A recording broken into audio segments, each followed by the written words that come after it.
excited tonight to get to host the Commanders. It's always a privilege to play on Monday night. I've liked the progress of the team over the last several weeks. I think one of the things that Andy and his staff have done so well across the years is to help the team improve as we go throughout the season, and I think that's been very evident over the last 4 or so weeks.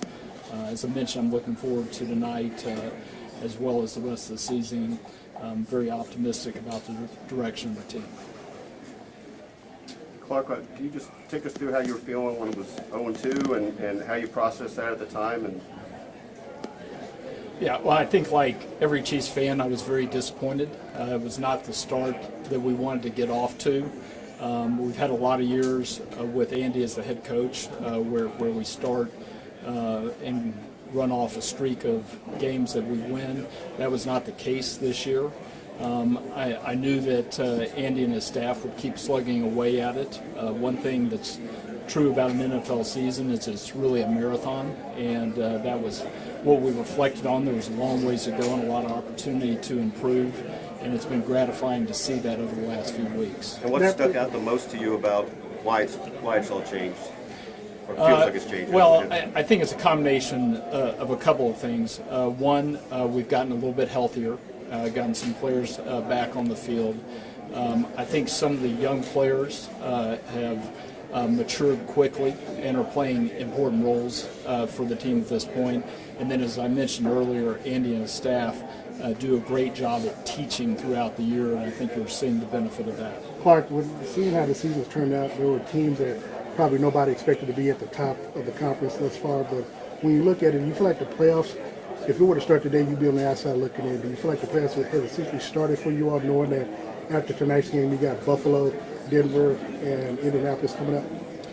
Yeah, well, there are a lot of great teams in the NFL, and one of the best things about the league every year is how there's change in terms of who's at the top. Naturally, I hope the Chiefs are at the top every year, but it's not always going to be like that. I mentioned earlier that we still have a long ways to go, and we're just going to keep fighting and keep working at it, and hopefully we get to the end of the season and win the playoffs. How much does the trade deadline interest you right now? You guys are successful in the past, so how much are you just interested in maybe adding a player or two before the deadline? Yeah, well, Brett Veach has historically been pretty aggressive at the trade deadline. If he feels like we have a need, he's not shy about going out and addressing it, and I think that'll be true again this year.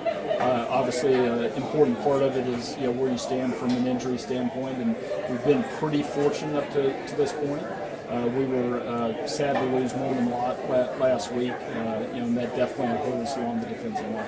And Clark, are you satisfied with the reasoning behind Josh Simmons' absence? Are you fine with that? Yeah, so it's not something I can go into, but it is a private family matter, and we've had good communication with him, and there's an understanding by both parties as to where he is, and we're hopeful to have him back with the team at some time in the future. What's your confidence level? I do feel pretty good. Clark, we're asking you stadium questions about you. Have you guys started talks with Jackson County executive? We have had some preliminary conversations with him. He obviously has a lot of things on his plate, but he expressed eagerness to work with us, and we expect to expand those conversations in the coming weeks. I also talked to Mark just a few weeks ago. Do you guys kind of in the same spot about certain options? We are. We're still working on both the renovation of GHA Field at Arrowhead, as well as the possibility of building a new stadium somewhere in the metropolitan area. Would you guys that, like as far as like what you're working harder on? I mean, you're kind of in limbo here, right? I wouldn't say we're in limbo. Stadium projects move at their own pace, and we've learned over the years that you can't really force them to go faster, even if you want them to. So it's just important for us to keep working on both options.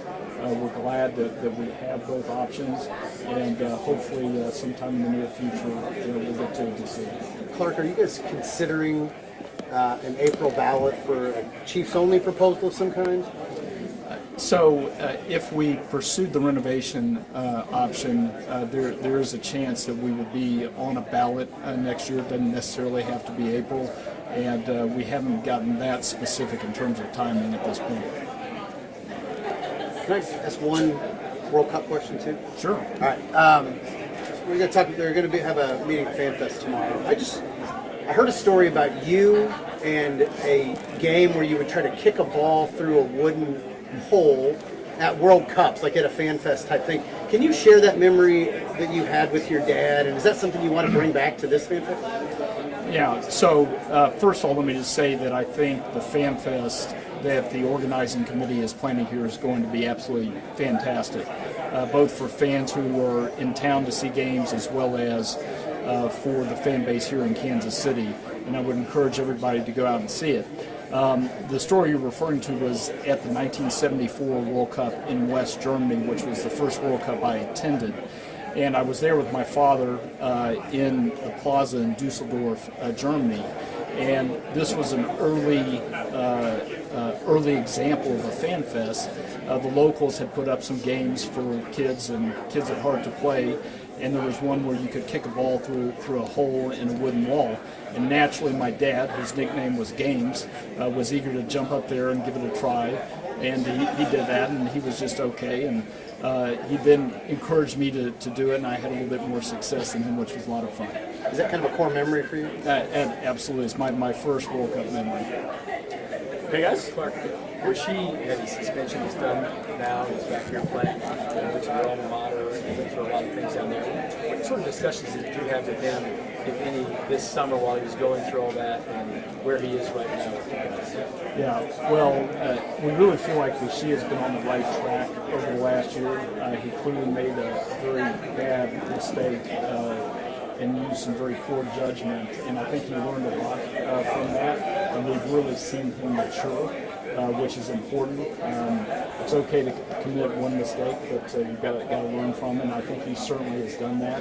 I think he's really assumed a leadership role with the team. I know his teammates are delighted to have him. Okay, thanks, Clark. The NFL launched the Rivals uniforms this year. You're going to be taking part in that 27. What have been your initial thoughts about the uniforms you've seen this year? And are you embracing this, or are you apprehensive that some of them are really non-traditional? Yeah, well, we're open to see what Nike has for us. I think, like all of us, some of the uniforms I've really liked, and some I haven't this year. And we'll just see how that plays out for the Chiefs over the next couple of years. Have you seen anything from Nike yet on them? We haven't. Matthew.